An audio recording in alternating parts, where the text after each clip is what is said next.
శ్రీ మహావిష్ణువు హిందూ ధర్మంలోని ముగ్గురు ప్రధాన దేవుల్లో ఒకరు. ఆయన బ్రహ్మను సృష్టించి శివునితో కలిసి సృష్టి, స్థితి, లయ అనే త్రిగుణాలను నిర్వహిస్తారు. విష్ణువు ప్రధానంగా స్థితి కార్యం, సంరక్షణ చేస్తారు. భక్తులను రక్షించడానికి, దుర్మార్గులను నాశనం చేయడానికి ఆయన భూమిపై పలు అవతారాలు తీసుకున్నారు. వీటిని దశావతారాలంటారు. మత్స్య అవతారం.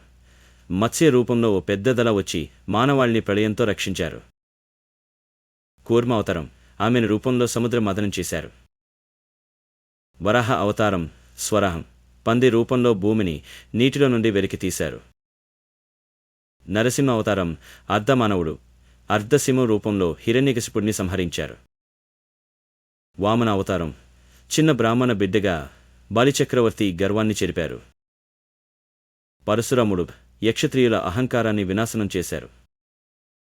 శ్రీరాముడు. ధర్మాన్ని స్థాపించిన సత్యమూర్తి. శ్రీకృష్ణుడు. మహాభారత యుద్ధంలో పాత్రధారి, భగవద్గీతని ఇచ్చినవాడు. బుద్ధుడు. అహింసకు వ్యతిరేకంగా బోధన చేసిన తత్వవేత్త.